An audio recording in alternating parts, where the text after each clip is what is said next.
Good evening, I'm Jabari Morris, and this is MMT Mondays. Tonight, we're going back to the basics of economics so everyone can understand three often vaguely defined terms: money, the federal debt, and the federal deficit. That way, people aren't tricked by the lies of economists and politicians who want the public to be as confused as possible.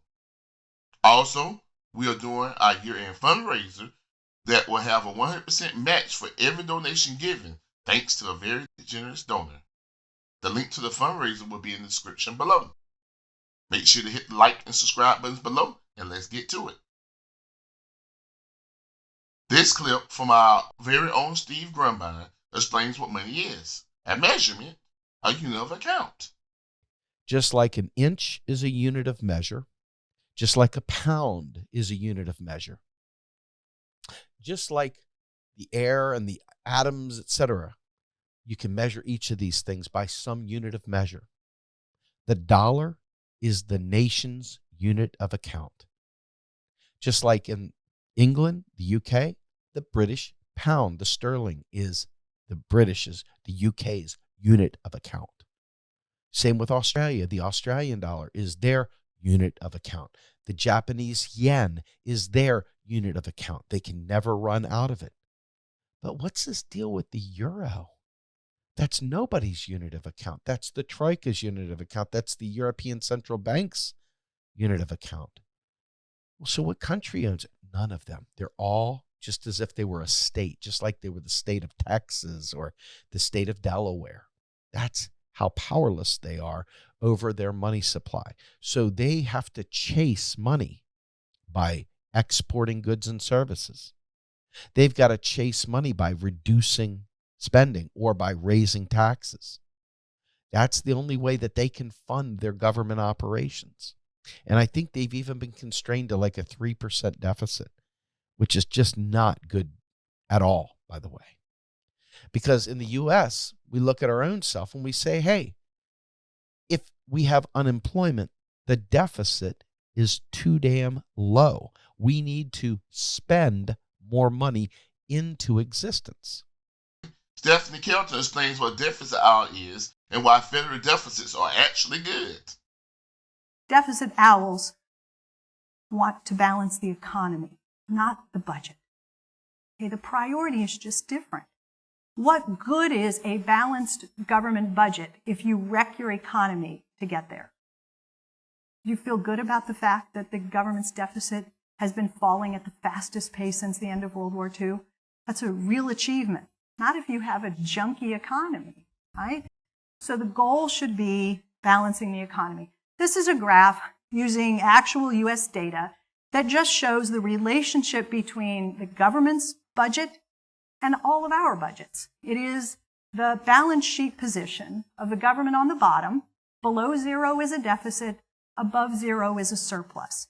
And what it shows, it's not a perfect one-to-one because I left out the foreign sector here, but I think it makes an important and striking point, which is as government deficits get bigger, which means this red line is diving down, that's government going into deficit. But look what's happening above. Private sector's moving way up into surplus. When government deficits fall, go back here. Government deficits fall, almost to balance there. What happens to the private sector surplus? It falls almost to zero. We tend to move in opposite directions.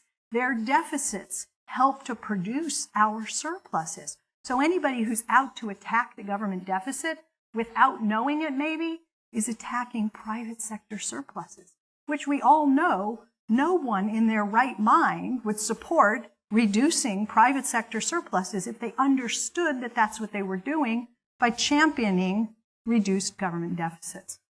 This video from AJ Plus explains what the U.S. debt actually is. So now that we know that a deficit isn't necessarily a bad thing, and the US government can always make money, it's time to answer that earlier question. Why is there a national debt?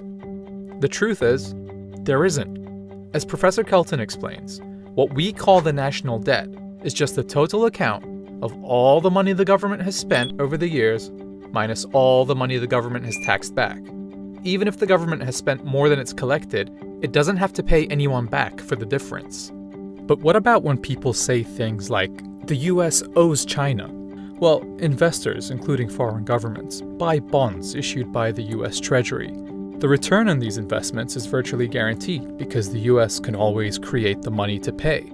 So there's no danger of a foreign army showing up to repossess the White House. Understanding that the US government can never run out of money and can continue deficit spending as long as inflation is kept under control means big policy ideas like universal healthcare, a Green New Deal, or student debt forgiveness might pay for themselves by keeping more money in the hands of consumers, employing more workers, and expanding the country's infrastructure. That's what happened after World War II when huge government investment led to the expansion of the middle class.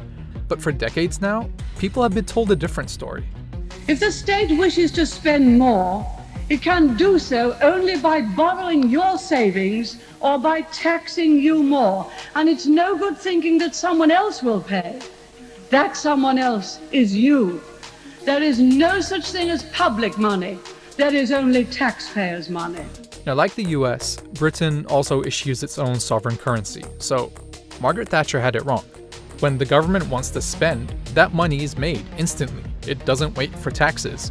We saw that recently when the US Congress wrote trillions of dollars into existence by passing major COVID relief bills without raising taxes.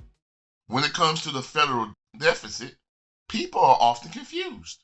In reality, the federal deficit is simply the amount of dollars spent in a year by the federal government minus the dollars taxed out of the economy during that same year. That's it. Nothing else. Tonight, we define three terms: money, the federal debt, and the federal deficit. Notice that none of them are defined the way the establishment wants you to believe. Now that you know the difference, don't let anyone fool you. If you enjoyed tonight's video, make sure to check us out at realprogressives.org and subscribe to get notifications on new video streams in YouTube, Periscope, Twitch, Facebook, and Rockfin. If you can contribute, your end of year donations will be matched until December 31st of this year. Thank you and continue learning.